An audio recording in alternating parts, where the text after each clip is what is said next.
This is Motovation. I'm Lori Joy Kingwell. And I'm Chrissy Van. We're two dreamers on two wheels inspired by our community. And celebrating the voices we're just lucky enough to discover along the ride. So if not already, like, subscribe, follow along, do what you gotta do to not miss an episode. 'Twas the weeks before Christmas, and all through your rooms, not a motorcycle was stirring. No hope for Zoom Zooms. The invites for gatherings on the calendar with care. But all you can think is, I hope that annoying uncle won't be there. You toss with anxiety while snug in your bed, while visions of awkward family dynamics dance in your head. So today we give tips like a trusty roadmap, so this Christmas you don't give your cousin a slap. This is the Motovation where we like to chatter and work through together whatever's the matter. So hard. Oh, that intro's magic. Oh, signs you So- have too much time on your hands. Oh, it's brilliant. So yeah, I think so many of us can relate to this one. And maybe some of you are like, no, I go home and it's complete bliss. Well, fuck you if you are not kidding. That's wonderful. Get the fuck, hit stop, just leave. Leave now and go skip in your family bliss. But most of us can absolutely relate to that feeling of like, you're really excited to see family and you're really amped up, but you also have this undertow of like, oh my goodness, I'm going home, and I'm going home in the holidays. And so many of us, once we get home, so very quickly, we're now feeling like we're 17 again, or it's like old behaviors crop up, and we'll give ourselves the pep talks. And we think that like, well, no, of course I've graduated past this. Of course I've evolved past this. And you have in many ways.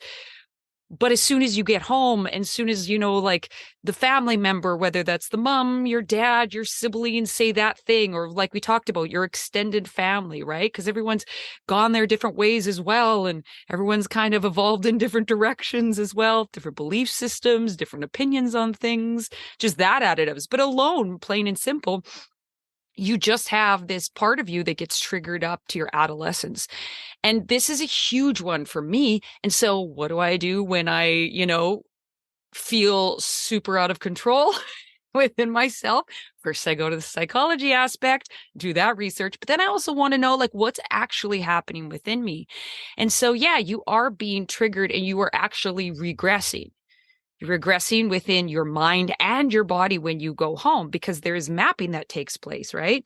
Within your brain and body, and your whole adolescence, there was this continued mapping in and around the dynamics of your family and how you showed up in those moments. And that includes like the different smells, the tone of voices, the actual pitch in your family.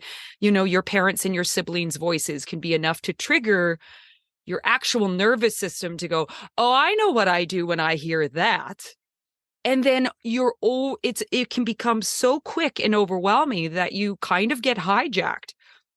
All of that, the self that you go into your work and you're around your friends and all those things gets hijacked. And boom, you're this 17-year-old that's like, I don't wanna, or like, leave me alone. And so before I really understood that your nervous system quite literally gets affected and your habitual behaviors, can hijack your current state and I say habitual behaviors as in like the mapping that took place from 0 to 18, usually before people leave. And before I knew that, I always just kind of went into it saying, okay, I'm going to do better. I'm not going to do this. I'm not going to respond this way. I'm going to just do better. And then, it was a matter of like willpower where I felt on the surface, I could push away those feelings that cropped up. But then within how many hours or a day, I was that loose cannon, and boom, I was right back to it. And then there was arguing, or I'm just like, oh my gosh, get me out of here. So when I started to better understand things like, well, it's not that simple. It's not that easy to just say, I just won't do it. then I started to put in a real plan of action of like, okay, if I know that this is going to take place and I know that my nervous system is going to kick up and I'm going to have these feelings, if I accept that, my family's not likely going to change. My family's likely going to show up in this way, which keep in mind, they're having the same type of triggers. They're having the same experience in their own right. And maybe they haven't left the community, left that world since you've been 18. So they're also, you're visiting a certain level of the past with them and they're excited for you to come home. There's stuff on their side going on. If you come to a place of like acceptance of what is, and then also acceptance that you're going to feel a certain way, whether you like it or not, or different times, then you can make a plan of like, well, how do you help your nervous system? How do you, when do you need breaks? How can I set myself up so I'm working with this rather than just hoping it won't look that way? Or I can just simply rise above. And that changed everything. And so I do not get the same anxieties around home. Does stuff still trigger me? You betcha. But because of the different plans that I have in action and because I actually put it to practice, I don't flip out. I don't lose my mind. And I come home feeling like, yeah, that was pretty damn successful. There were some glitches, whereas like I spent, 20 years, or I guess 18, because it's been a couple of years now, which it's been successful, where, it was just like, oh my gosh, when is this going to not be so flippin' hard? Well, you and I had a conversation even when I went back home, I think it was June. And the best way I could describe how I was feeling that entire trip was that home felt like that cozy sweater that you've washed hundreds of times. That's so soft. And it's like, you should throw it out because it's full of holes. But you don't, because it's just this thing of comfort. However, when I put the sweater on, it didn't fit. And I wrestled with that feeling. It was my best descriptor of what was going on mentally. And I really didn't have a strong understanding, especially, when you think of each other, we try very hard to do a lot of self-work. And you like to think that, oh, I've grown past this or past these feelings. Or quite honestly, there's things that you didn't even realize were there that were coming up. And that's why I think it's very fascinating sharing your expertise when it comes to the nervous system. Expertise is a stretch. Hey, my learned knowledge so far. You have expertise. I will say that. You have helped so many families work through family dynamics. So therefore, you are growing your repertoire of expertise more so than I. But I had zero comprehension at that point of time of that was what was occurring. That obviously these feelings, these experiences, these triggers were all mapped within the environment. And you kind of think when you leave an environment and you have done self-work that for some reason you'd be over it or changed. And maybe you have. And maybe you do have more tools to deal, but you have to remember and have empathy for the fact that everyone else you're interacting with is on their own journey. There's going to be some that have been very married to their stories, and you encounter and you realize this person is living the exact same life they were 10 years ago, 15 years ago. You're going to have others that you encounter that have been on a journey of self-growth and they've changed, but maybe for some reason you don't align. You could have people that you butted heads with endlessly previously that have done a lot of work, and all of a sudden you have commonalities that bring you a lot of joy.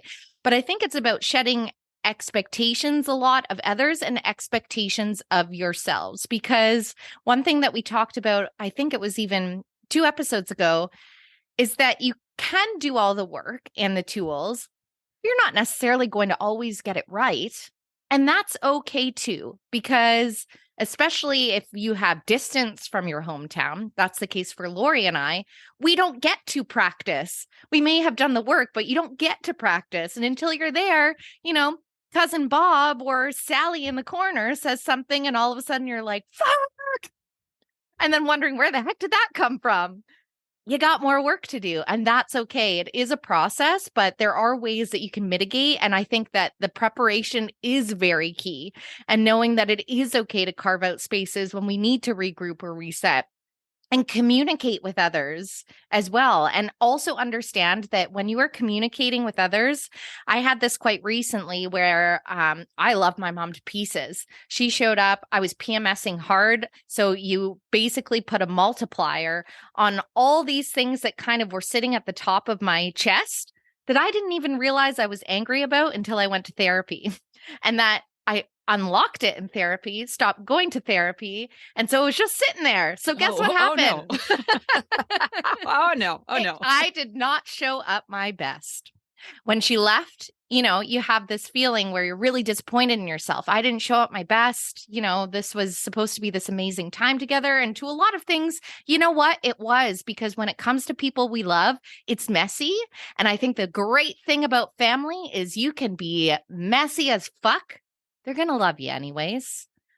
But there's still an importance for your own release of stressors and to not compound these feelings. We can do work now to work through it. It's recognizing and having an awareness. And I turned 36 in March, and I just had awakenings this year to things that I didn't even understand were triggers until I popped myself in the environment and had done enough mental work that I was like less attached, that when I went, I was like, oh, this is what I'm feeling. I didn't have a full understanding of the scope of all the layers of it, but it's that recognition and being like, okay, there's something here. How can I work through this?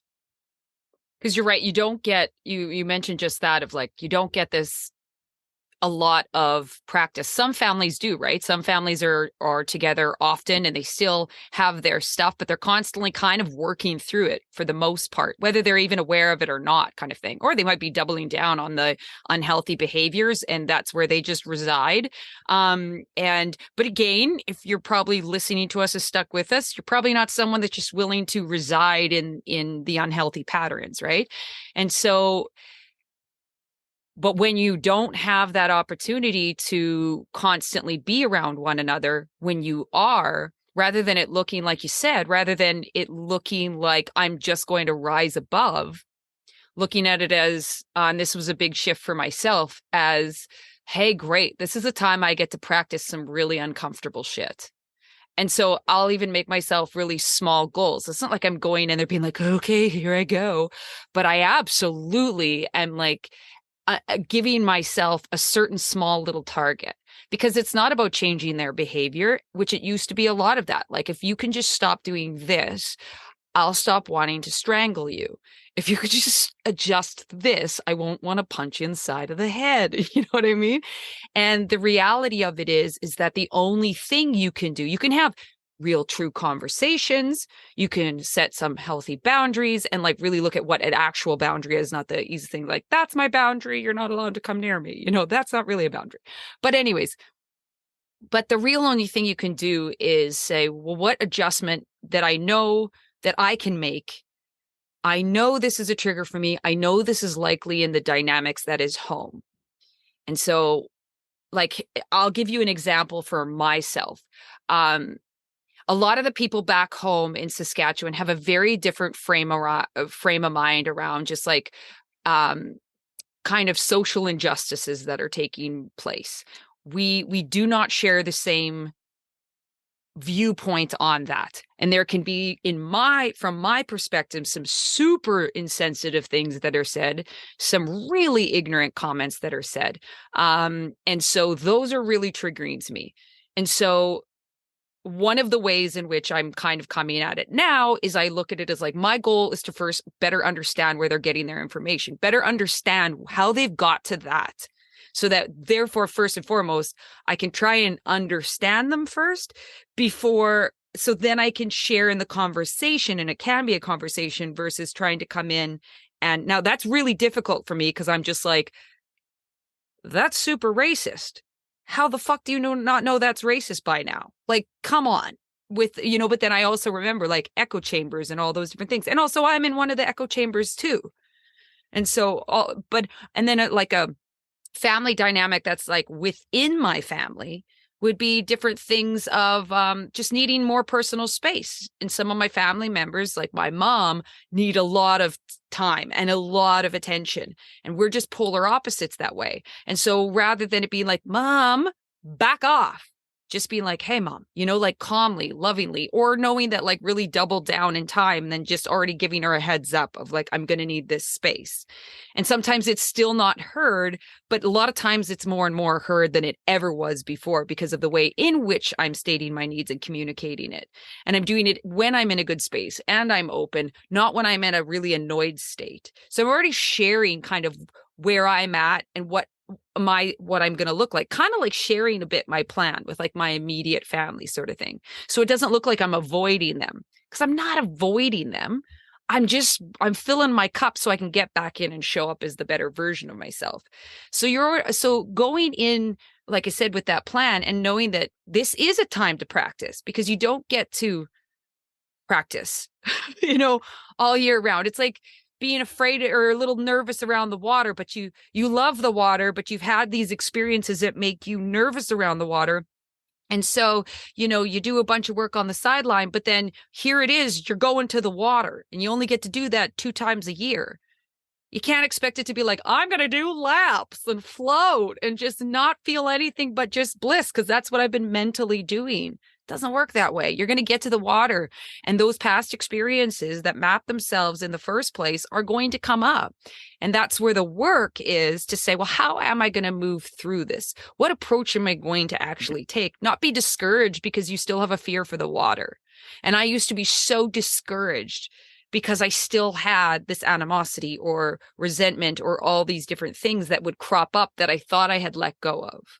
Well, it just doesn't work like that. It's not just one big heap. It's these small little steps, right? Well, first of all, I don't know if you used that metaphor, knowing I had a couple close encounters in the water and also can't swim. No, I don't think I did. Or maybe I was like, man, this is hitting home. It's like, my friends know. Yeah, if I'm like on a paddleboard or really any device away from shore, you bet your ass I have a life jacket on. Kind of like what these tools are for your family. Yeah. But right, you need the life jacket. Yeah, man. And it's not that you think that your family is just going to suffocate and drown you, but at the same time, sometimes, you never know, right? It can feel a little. Sometimes can feel it feels that way. Little bit much. Like, you're holding my hand under. Let me live my hand. Let me live my life. Yeah. But when it comes to the preparation journey too, I think it's definitely not as simple as reframing your mind. But when it comes to your expectations of what the experience is going to be for you, I do think that you should do some work around reframing that narrative you've told yourself. Because how many times when we're preparing for gathering or visit, and when there are hesitations, if you have a complicated family dynamic, you can start to do that thing that we talk about endlessly that will cause you a lot of stress, anxiety, and lack of sleep. And you will start worrying or creating scenarios, conversations, and situations that have not even happened yet. And guess what happens? You suffer twice. You will suffer twice.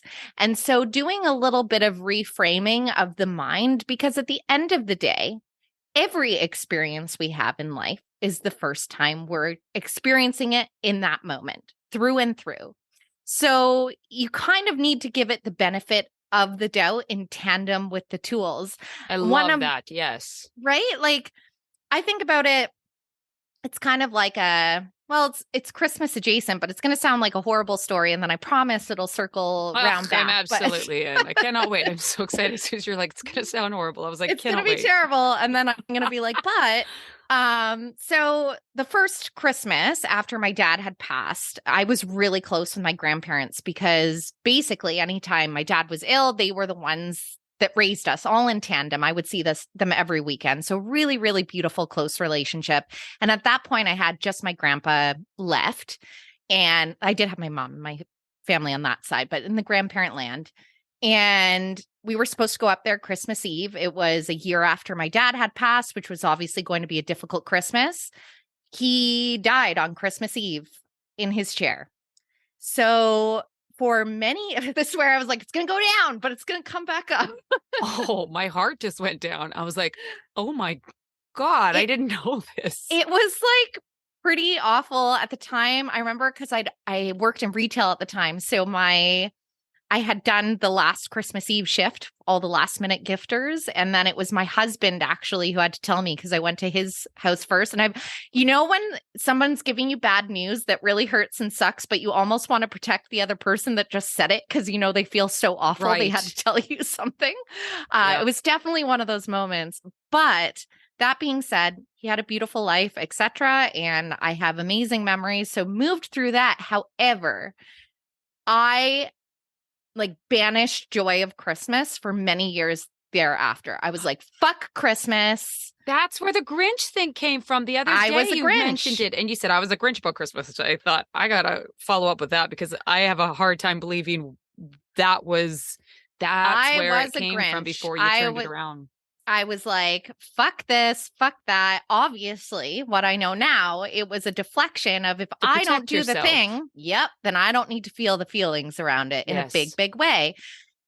But the thing was, when you look at something like the holiday season or the opportunity to spend time with your family, regardless of the dynamics, there is a lot of joy in gathering with people that love you a lot, even if we're all imperfect. And all that mindset did was rob me from experiences I could have had. And so eventually I had an awareness around that. And I was like, what fun is it trying to, and I almost wore it like a badge of honor, being like, meh, I don't like Christmas kind of thing. And eventually I got to that point of reframing. My expectation before for myself and the path I set up for myself was to be fucking miserable every year around it. And think how early Christmas comes, the day before Halloween, if you work in retail. Yeah, that's not the holiday to attach misery to. Give it Easter, sure. But that's where I think the reframing of the mind, because obviously that's a bit of a drastic example, but I was like, I want to use it because the only person standing in my way from having a good experience, and when I say good experience over the holidays, again, complicated dynamics, people that trigger you, etc. But the only person that was standing in my way of the enjoyment of all of that and the laughs and the memories and the reminiscing about people you love was me. So at the very least, my point to this, as we've alluded, you cannot change the people you're going to encounter. A lot of our lived experiences, the choice is up to you over what those look like. So what story do you want to marry? Do you want to marry that every time you go back, it's going to be shit? Or when you're going to gather that this is going to happen, or Brother Sam's going to say this? No, because you're already setting yourself up to live that day in, day out until you finally go and have the experience. And who the hell wants to suffer twice? Instead, add a joyous tone. And I don't mean broad brushing over things and not feeling them. That's not my point of what I'm saying. I'm just saying that it's very easy in life to keep reattaching to a story. And then that bleeds through your whole life. And guess what? If you reattach that negative story, just like any choice we make in life, you will be right. That will be your reality. That doesn't sound like a ho ho happy holidays. No, it does not. And that energy, I was so guilty for that for so long. And obviously I still have pockets of it. But I was like, if I protect myself from these people, if I protect myself from my immediate family and my extended family, as much as I love them, I did need to protect myself, from them in certain capacities. And not physically, there was no danger kind of thing, but just all the kind of unhealthy patterns that we had, the dynamics that we had. And so I hardened myself too, right? And so when you're not coming from a place of love and openness, to know that I can, rather than it being whatever you say or do is going to ricochet off on me because I'm hard as steel with it. It's that thing of I'm going to let it wash over me and wash off of me because I'm going to stay open and I'm going to stay soft. But I also am going to understand that whatever you say and do, as unhealthy as it might be, you're doing your best too. And at the end of the day, you're feeling, for whatever has created your unsafe feeling, whether it's me, the dynamic, or stuff from your childhood, whatever that looks like, that you're doing the best that you can. And it's actually not that personal. And when I would come in with that hardened state, I would bring also that energy. I would bring a closed energy, and I'd be maybe smiling on my face and pleasant and, jolly here and there to a certain extent, but it only stayed on the surface. And we can always feel that from one another. Does that make someone feel super safe and open? Or does that make them want to close down too and protect themselves? And it's just that whatever you expect of people is exactly what they're going to show you, because that's all you're going to actually see. But I had a really difficult time staying open, because that's what I learned at, a young age as a teenager, really, is I didn't know how to cope and I didn't know how to protect myself. So I hardened myself. And so if there was ever somebody that, was a little bit passive aggressive, or somebody that was aggressive or anything like that, I either hardened physically with, physically getting aggressive if need be, or kind of hardened in this and that. And it's such a true thing of, if you are already playing out the dynamic in your head of how everyone's going to show up super shitty, or they're going to say that thing, and you're going to make sure that you don't let it affect you and so forth, that's not really coming from a place that you are going to help that dynamic or make a real long-term change and move through it. That's not actual healing. And the other thing too is, like you said, you're robbing yourself, because you can't turn that off and then be super open during the joyous times. You don't get to choose when you flip-flop off and on quite that easily, right? So you rob yourself of all these really impeccable moments because you're still in a state of hardness. That's not a word. You know what I mean? It is today. It's to goddamn day. And I think it's something that I've heard before, and I've spoke to it and talked to friends about it, of like, the other reality too to keep in mind, to kind of zoom out and have a bigger picture, is that, especially if you live away, the age that we are and the age that our parents are, you might have only 10 to 15 of these left in this life. And so it's not saying I'm going to be perfect in it. And it's also not saying that, I'm going to protect myself from it. But it's saying this is a reality of what it might look like. But also the zoom out is, but my gosh, I only got 10, 15. If that's the most generous number to give. That's the most generous. Because we have no idea, obviously. Like you said, your grandfather passed in the chair. We've talked numerous times about all the, people that have passed just in the past couple of years alone. And so when I zoom out and I recognize that, my gosh, there's only so many, and it's not about only so many to get it right, but there's only so many to stay in a state of gratitude and appreciation and allowance for there to be messiness, but also there to be so much beautiful moments. Because that's the kind of thing I can live with one day, is I can live with being hurt. I can't live with if they pass one day and I look at it as like, oh my gosh, I didn't let it in. I didn't let them in on all those moments, because I was busy protecting myself from feeling an uncomfortable feeling. That's a regret that I can't live with. I can live with it's not even a regret kind of thing. And that's the kind of thing that would haunt me there afterwards. But not the messiness, but the staying open and being a part of the messiness, but being a part of the moving towards a healthier direction. But it's not going to be like a one-stop shop. It just doesn't work like that. And I think I was always really looking for that, for me to go home and it to just work and just finally work. And I realized that expectation alone was the reason why every time I went home and it failed. Because the lens that I was looking for was, it was either going to fail or it was going to work. And now I go home and say there's going to be moments of fail and there's going to be moments of work. But that's working and failing. But that is all the beauty of it. And the only way that the failing is actually failing forward is that if I allow my tools and my stuff and just say like, okay, how do I stay open within this? That's a win. That's failing forward, is like someone saying something uncomfortable and me being like, yeah, you know what? They must be struggling in this moment, rather than like, if I have, seriously, how many years later, and that's still the shit that comes out of your mouth, you know? 1,000%. And I think you kind of speak to the fact of everything we talk about, where we put the responsibility on ourselves to do the work, and the responsibility is on ourselves of how we show up, and that it isn't always the most comfortable. Like, you may go back and feel like the puzzle piece that doesn't quite slide in the slot, but you do. At the end of the day, that's what families are. Jagged edges, smooth corners, pieces that go in right away. One where you're like, I don't even know where it belongs in this puzzle. It's the beauty of it. And at the end of the day, when you put it all together, that is a family. And this metaphor just got so corny, but I'm here for it. I'm here for it too. It is the holidays. When you were like, some pieces are like, and my brain was like chewing on broken glass. And I was like, well, that's morbid.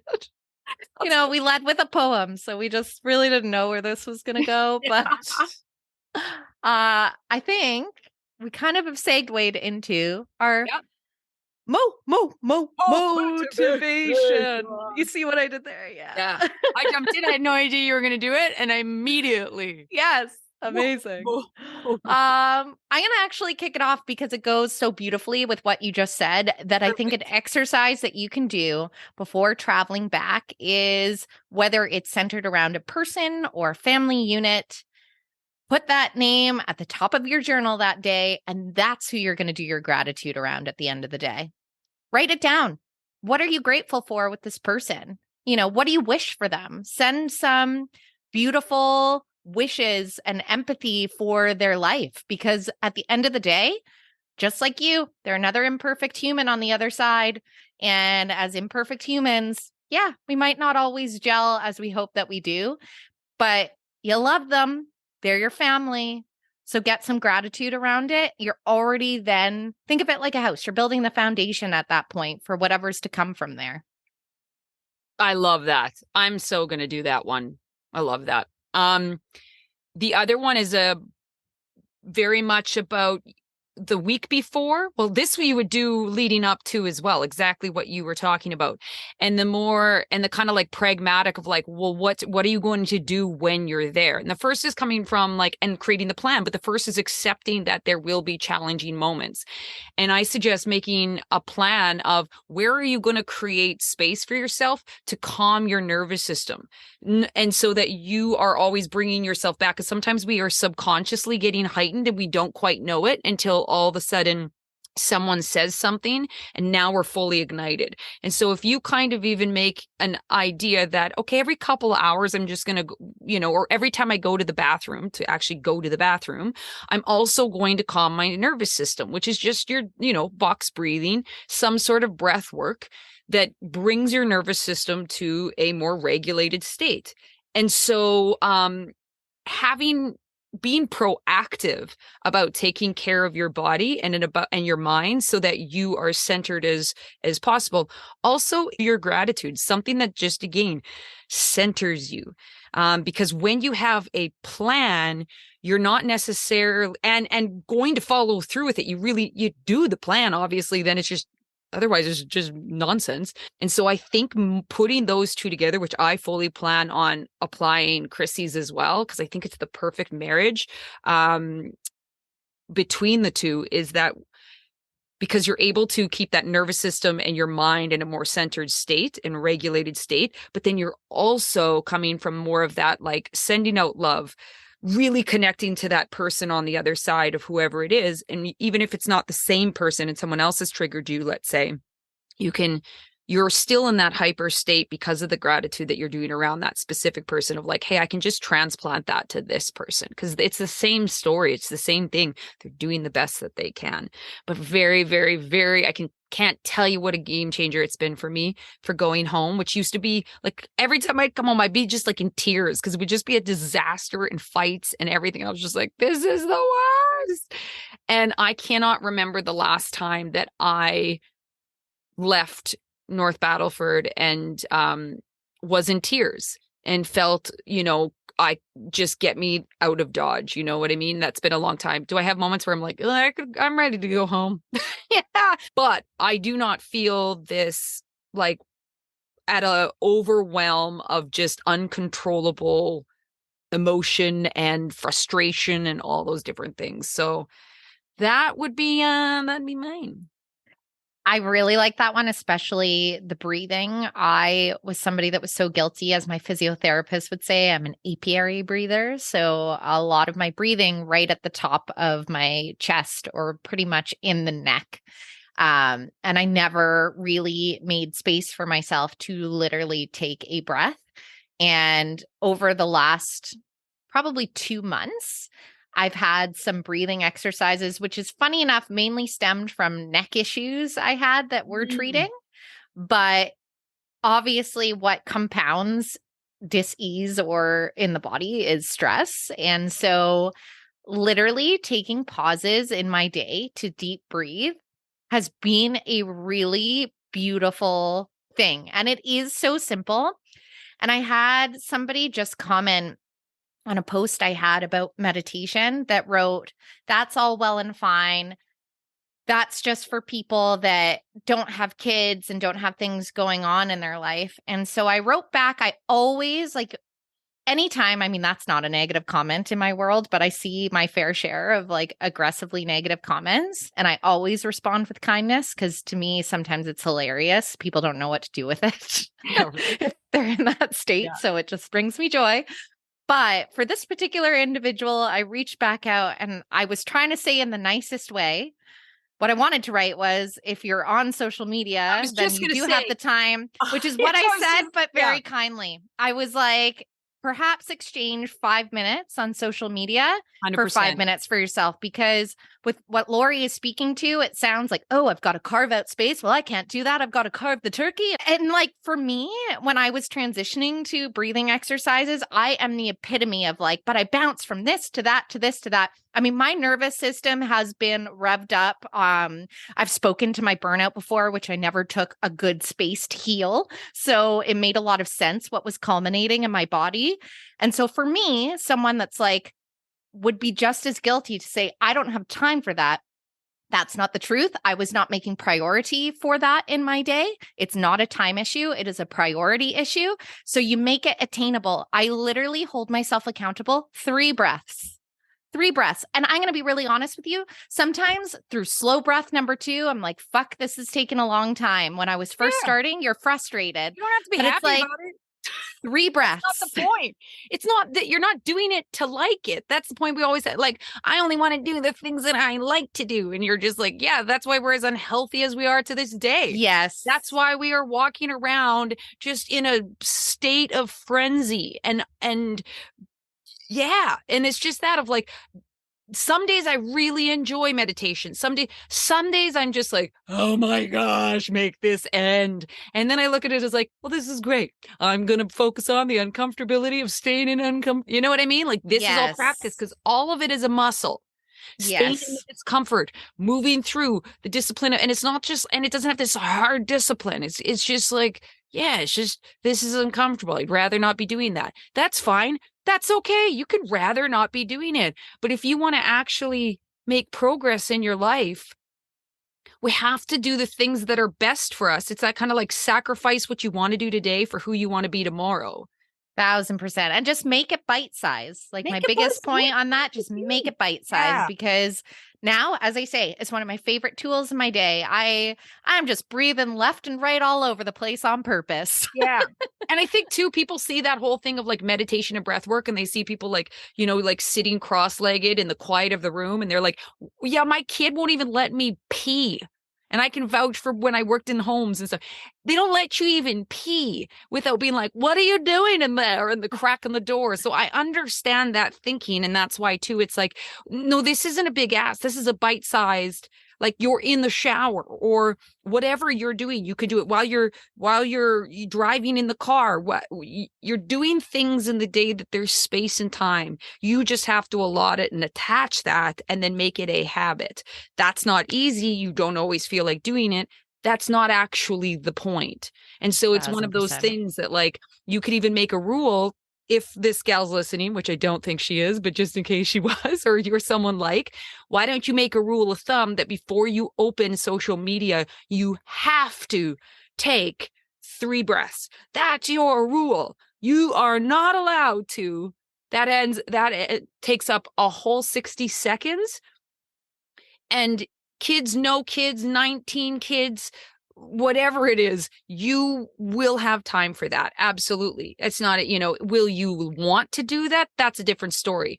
But what do you want out of your life? What do you want to feel on a day-to-day basis? How do you want other people to feel? Well, then you have to do some work on your brain and nervous system. Otherwise, they run the show. I said to my mom just the other day in the car, I said, the brain and the mind is a marvelous thing. But if you do not do the work to help be essentially in the driver's seat, it can be a magic wand or it can be a curse.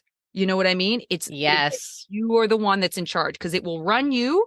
And it doesn't mean you get to run your brain, but you absolutely are in the driver's seat, but you have to get in the driver's seat, and it's not always fun. Sometimes you just want to sleep in the passenger seat.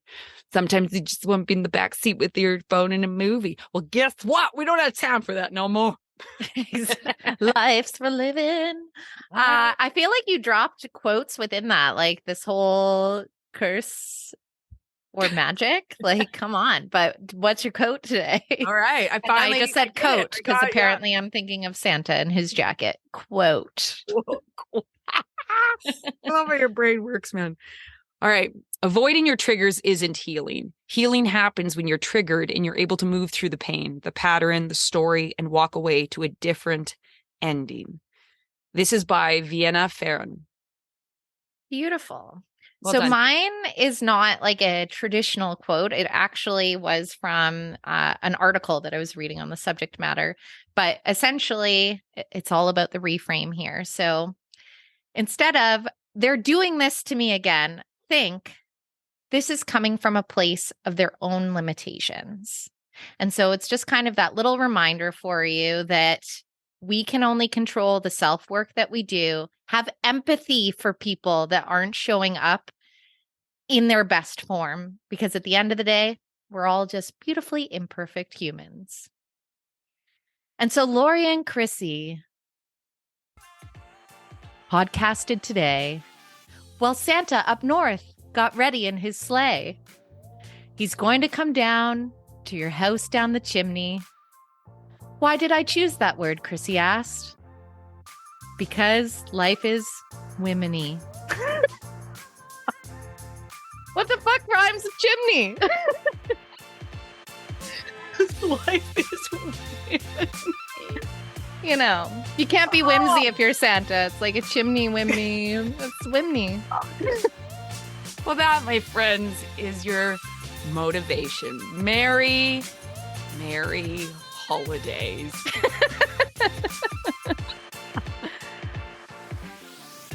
You've just listened to the Motovation Podcast with your host, Chrissy Van, and me, Lori Joy Kingwell.